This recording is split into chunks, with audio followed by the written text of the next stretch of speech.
Hi guys, welcome back to the kitchen table. Today, I wanted to talk about something that affects literally every horse, and that's hoof care. So join me at the kitchen table where I'm going to straight nerd out on something that I'm actually extremely passionate about. Because a few years ago, I had the bright idea that I wanted to be a farrier. Clearly that didn't work out, but I learned a lot and I've incorporated a lot of it into my own horse hoof care. And I want to share that with you guys this week. So welcome back to Bulls and Barrels Company.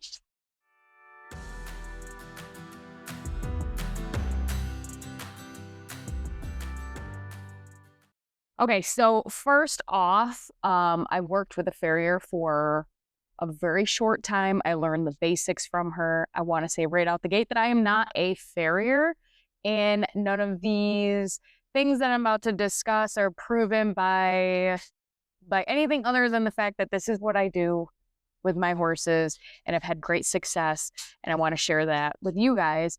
And this is something that I truly nerd out on. I love horse hoof care. I love trying out different products, which I am not sponsored by any of them that you see here, but these are all things that I've tried and would like to just share with you guys. So with that out of the way, first off, the reason I decided to do that this week is because every 4 weeks, I actually trim my horses. And I know that that is a lot more frequently than what we're used to seeing or hearing about. Normally people do it every 6 to 8. I have learned in my travels with the farrier and of course some studying that 4 weeks just seems to make better sense. And I've seen a lot of great results when you do 4-week trims versus 6 to 8. So first, right off the bat, when I'm doing my horses at 4 weeks, they're just starting to get a little long. They don't typically, I'm not taking a whole lot off. And the reason that that is such a good thing, hi honey, is once you get to that 6 to 8 week and the hoof looks really destroyed, and I'll insert a picture here of a hoof that, is at that typical that we're used to seeing, that 6 to 8 weeks, the damage is already being done, okay, at 6 to 8 weeks. And I firmly believe that because essentially what's happening is, picture when your hoof is growing, your hoof nail, buddy, we're filming. You guys, we're filming. You want to sit? I should probably edit that out, but it's just, we need that sort of thing, right? But when the horse's hoof is growing and we were doing so good, guys. We had such a groove going, and then Erwin had to come in and just make it about him. Typical. All right, so anyway, so when the hoof nail is growing, what we typically do, and like this is the best way that I can really describe it, is say that like my nails are growing pretty long. As your horse's growth is starting to come down, like take your nail, right, as it grows and put it down onto a table, right?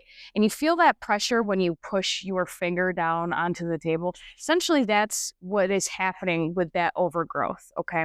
So you have the hoof capsule and then you have the hard shell that goes around the outside, right? So you have your inner hoof, which is where your bone is and all of the blood supply, veins and all that. They slide into the hoof capsule like so. Hopefully you guys can see that, okay? And as that hoof grows longer and your nail on the outside is growing longer and it's putting pressure down, what's happening is it's starting to pull apart. That laminar is starting to come together. So if you've ever looked at a hoof and right along where the white line is, that is actually where your laminar is starting to show. You can actually see, if you actually clean it out with a knife, you can actually see the lines from that laminar membrane. And as that is ripping apart, that is how we get separation, and that is what causes white line disease, because as that's pulling apart, as like the hoof capsule and the actual like hard shell of the hoof are starting to pull apart, bacteria is able to get in there, and then that's how you get all that black gook that goes around the white line. So just because you see a white line doesn't mean you have white line disease. White line disease, I'll put a picture here, is actually when you get bacteria and disease into where the white line or the laminar is. Okay, so hopefully that makes a little bit of sense. But as I trim every 4 weeks, I'm not allowing that to happen, and I have proof of that. So my oldest boy, Bo, who everyone knows is a chunky little butt, okay, and I had my farrier coming every 6 weeks at the time, and every time she said, "You're getting some stretching," okay, which again, that's also, it's an early sign of laminitis, right? So she was very nervous for him because obviously he definitely has metabolic issues. He's an easy keeper. So that is an early sign that laminitis is on the horizon potentially. And every 6 weeks, she would come and say that I needed to lay off the grain and that he has stretching. And the funny thing about that is that my horse was actually not on grain. I don't feed grain. I feed just alfalfa pellets, and really it's just enough to mix in all the supplements that we feed, and then that's it. So I was really I was like, I don't understand what to do about his stretching. And then she ended up retiring, and I took over and began doing trims every 4 weeks, and the stretching stopped. I no longer have any stretching with him. I keep his foot very well together, and I haven't had any issues since. So there's just one success story as to why 4-week trims are more beneficial. I really do believe that by the time you get to 6 to 8 weeks, a lot of the damage is already done. Now, I do understand that not a lot of people can trim their own horses. And also, I think a trim costs maybe $50 a horse, if not more. So depending on how many horses you have, doing that every month might not be the most ideal. But if you ever can't afford it, you have the opportunity, I really do suggest doing a 4-week trim. I really do. So anyways, now on to some of the products that I have here in front of me. The first one that I came across this summer. So here in New York, it was so odd because the beginning of the summer was super wet, and then it got really dry to the point where I had neighbors, because I live out in the country and a lot of us are living off of wells, and a lot of people were actually running out of water. So like we legit, we were in a drought this year, okay? However, for some reason, I was having a super hard time with managing thrush this year. It was the first year that I was like, I don't understand because it's been so dry, and I really do keep the stalls incredibly clean, and I just didn't really understand like where this was coming from. So it really made me go down a wormhole on products to try to help manage my thrush issues. And even one of my horses had a cracked bulb. So I was really at a loss. But I came across this No Thrush. This is from Four Oaks Farm, and it's the first ever dry formula. And I really do think that every barn owner should have a bottle of this in their barn because it works amazing. And I love the way that it goes on. It goes on in a nice powder. You rub it in and then you leave it. And then if you have cracked bulbs, you stuff it into the cracked bulb. And I had great results with this. But another thing that I used this product for was actually my mare got her hoof caught underneath a barn door. I know it sounds like, how did she do that? Either way, it happened. And she removed some flesh from her upper part of her hoof, so some fur down the cornet band and a little bit into the actual hoof wall. And at first I was kind of freaking out because of course it was just when I start getting her back into work, and then now she's got this hoof problem. Didn't know what to do. I just started slapping this on there. It dried it out and it healed incredibly fast. I wasn't even concerned. So this can be used on all sorts of hoof related issues, but also on scratches, rain rot, and coat issues. So this is just one of those products that you should just have in the barn no matter what. So if you haven't heard of it, it's the No Thrush from Four Oaks Farm. I will put a link in the description box for you guys. And again, there's absolutely no sponsorship here. This is a legit review from somebody who's used this stuff. I keep it in my barn at all times. And yeah. So then I moved into this here. So the blue spray and then the blue clay. So this worked really well on Bo and the mare. They had not so chronic issues with the thrush. I was able to really keep it under control with this, but I was finding I was having a little bit more of an issue with blue, my other gelding. And so I wanted to get a more aggressive system, and this kept coming up, and I was like, I might as well as try it, because I love trying new products, especially with horses. And I love seeing small, businesses and helping. I just think it's a really great thing. And I wanted to get away from copper tox. I don't know about you guys, but I can't stand copper tox. It just gets on everything. It stains your hands. It smells bad, and there's no good way to apply it. I've tried to put it in spray bottles, and it absolutely destroys the spray bottles. And then I've even done where you keep it in the same bottle, but you use a toothbrush. But I don't like how it gets all over everything. The bottle always gets disgusting, and I've had enough, and I want to try other things. So in is this blue spray that it just smells like vinegar, and it's very easy. Anytime I clean my horse's feet out, I spray them all the time with this. And then after every trim, I actually treat for thrush after every single trim. And then because Blue had such a chronic issue this year, and his bulb was split on his right front, I got the blue clay because it's a hoof packing, and I was able to pack it into his split bulb, and that really helped heal it. And I wish that I would have taken before and after photos for you guys, but I didn't, and shame on me for that. I really should have done that, because why not?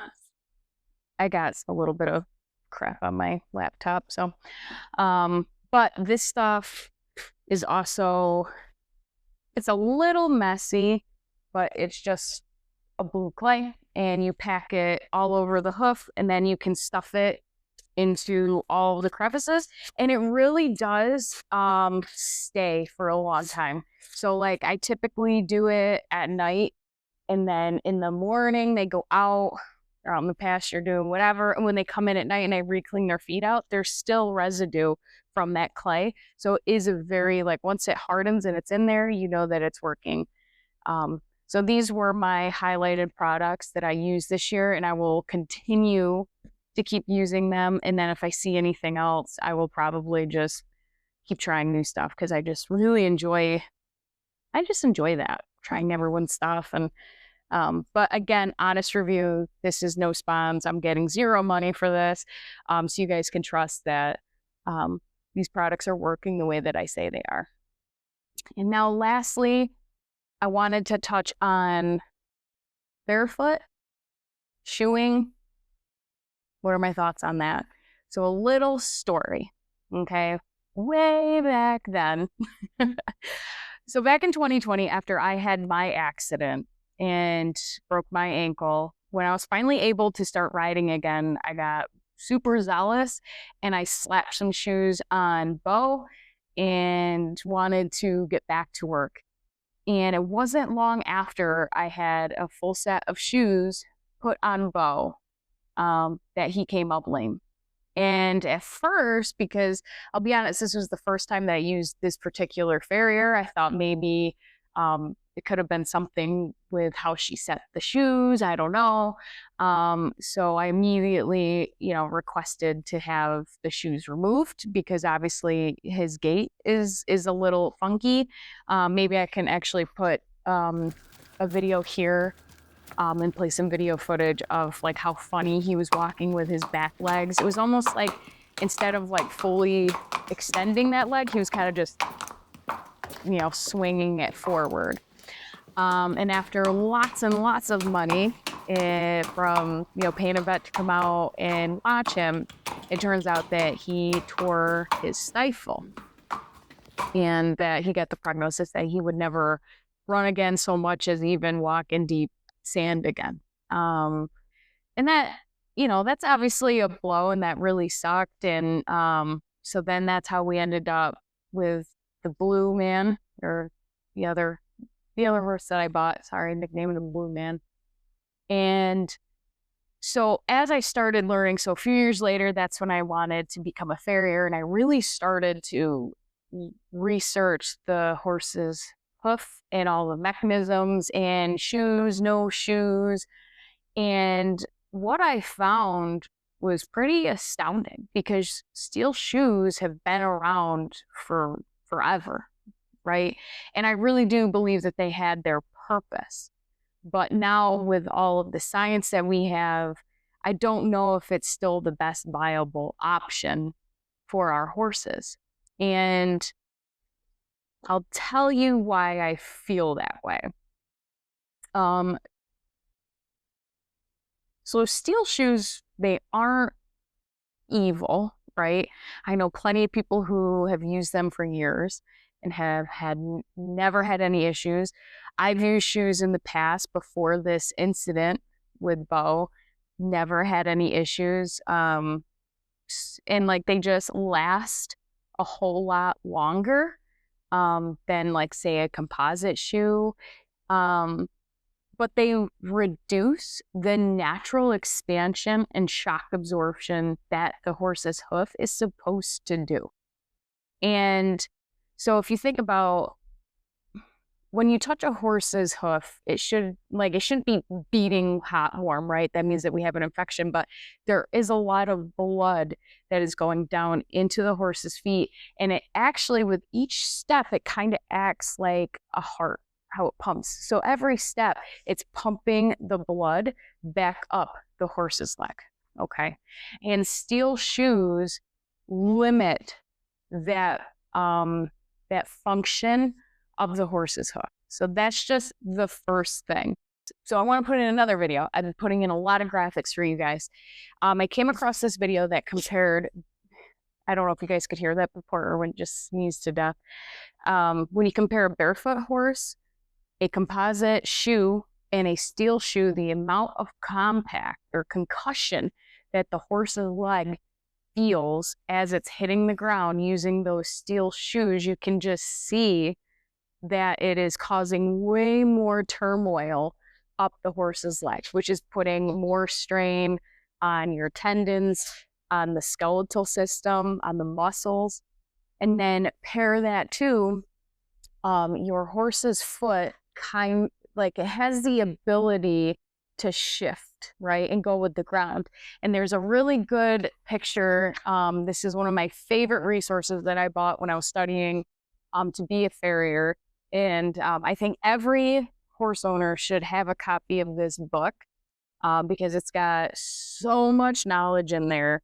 But in this book, it talked about how a horse's hoof has the ability, it's kind of like having like a suspension, okay? So as it steps on uneven surfaces, it has the ability to adjust and sit evenly. So if it steps on, if the horse steps on a rock, and I think in here actually has photos showing like how the horse, when he steps on a rock, it has the ability to make it an even landing. But when you have shoes on, it's rigid. And if you step on a rock, it just twists the horse's foot, right? And that'll also cause strain up the leg and in your ligaments, tendons, all that. So how does this tie into Bo?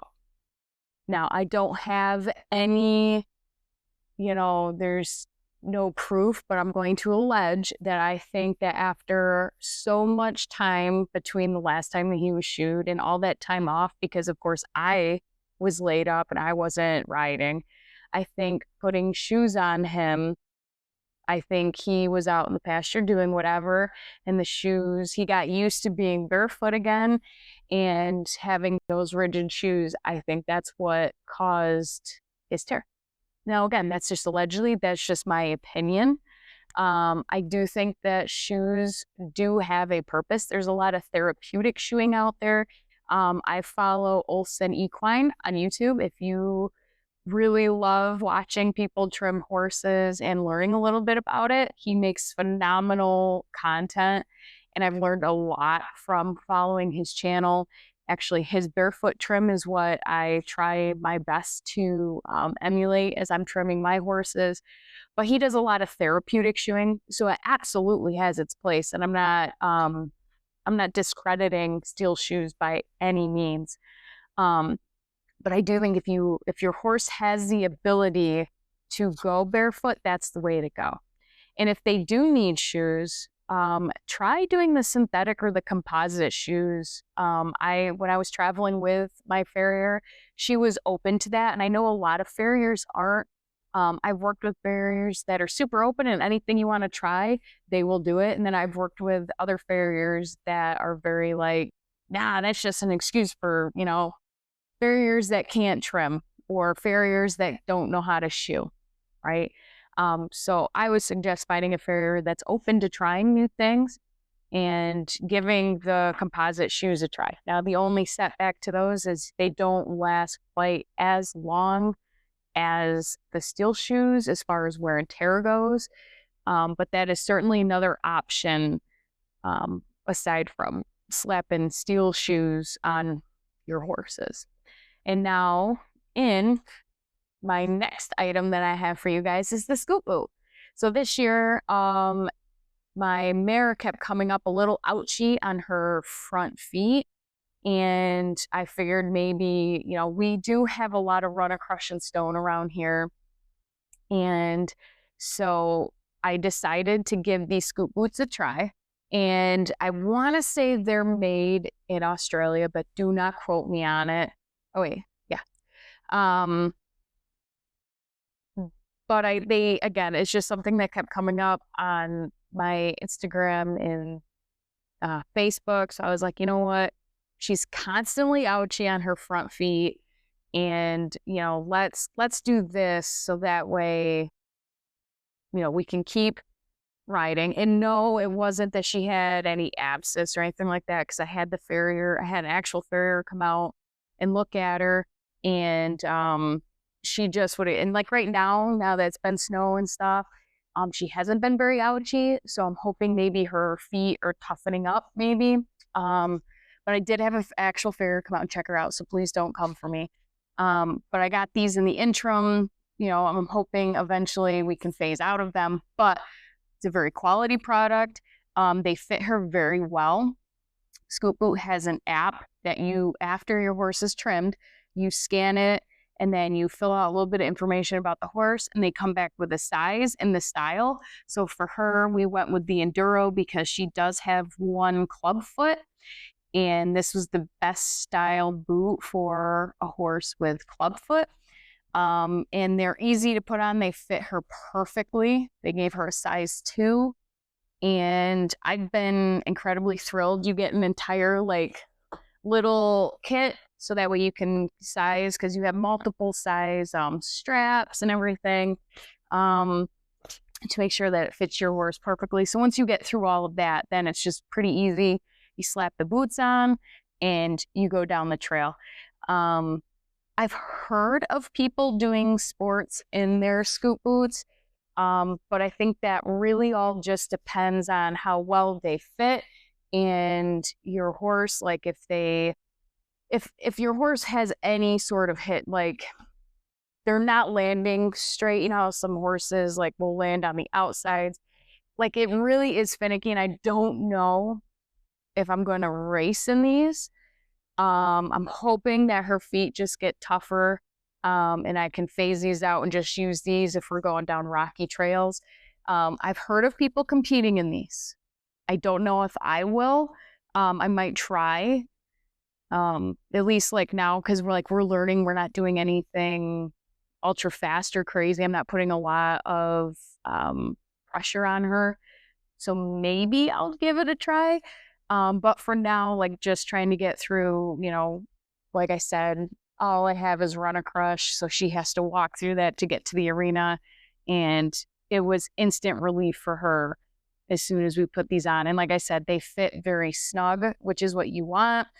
And it's a very quality boot and it goes on and off very easy. So again, no spawns, but I did try the scoop boot. I really did like it and we'll continue to use them. So if you had any thoughts about the scoop boot, hopefully it may have answered them, or if you want to like email me more on them, I'd be happy to give you my honest opinion on the scoot boot. So, all right. So the other thing that I wanted to talk about when it comes to horse, hoof, and all that, taking care of them. So I already showed you my first favorite book that I studied a lot of. You can see I have a ton of tabs and papers in this one. I really tried to study as much as I could on it.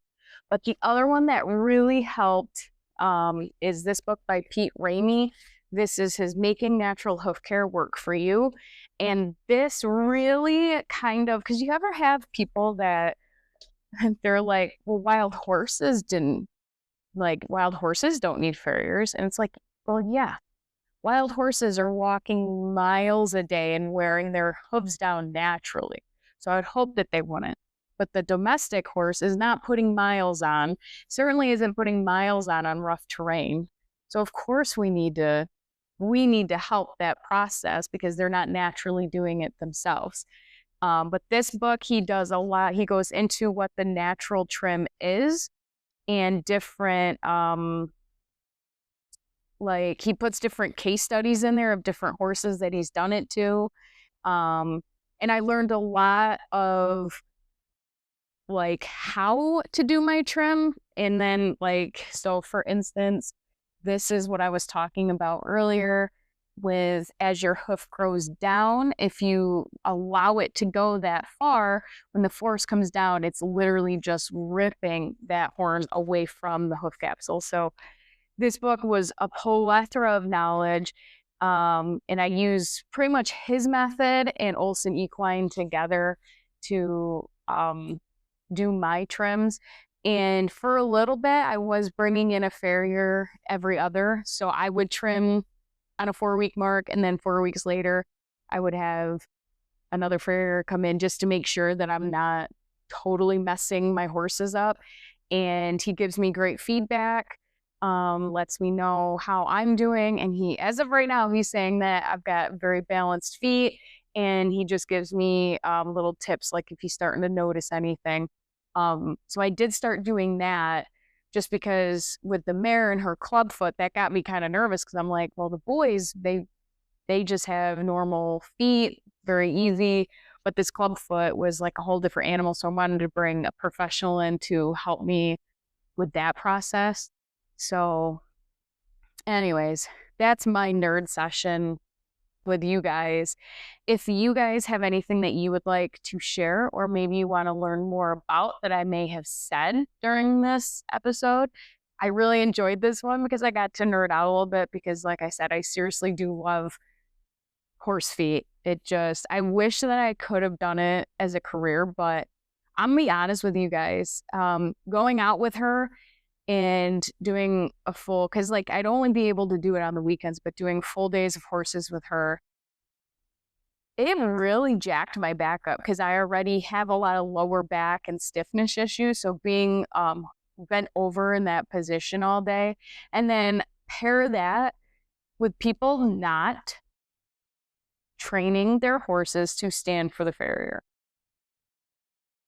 The amount of crazy ass horses that we dealt with, I just was like, I don't think I have it in me. So if that's another thing that you can take from this, is that you absolutely should be training your horses to stand for the farrier. If you wouldn't get underneath your horse, you shouldn't be asking somebody else to get under him. Like I said what I said. I had so many horses that you'd have their foot between your legs and then they rear up, or we have horses that just simply won't stand. They're always moving. And when you're bent over and in that position, every time that horse moves its head, it's moving you and changing the angle. And it's just making it so much harder. Um, so just train your horses to stand for the farrier. Like, instead of just quickly cleaning out the foot, take the foot and put it between your legs and clean it out and hold it there for a little bit and you get after them. Because that was the other thing is I never liked is some owners would get upset with us if we got stern with their horses, but they're putting a lot of stress on our bodies. They're putting us in danger a lot of the time.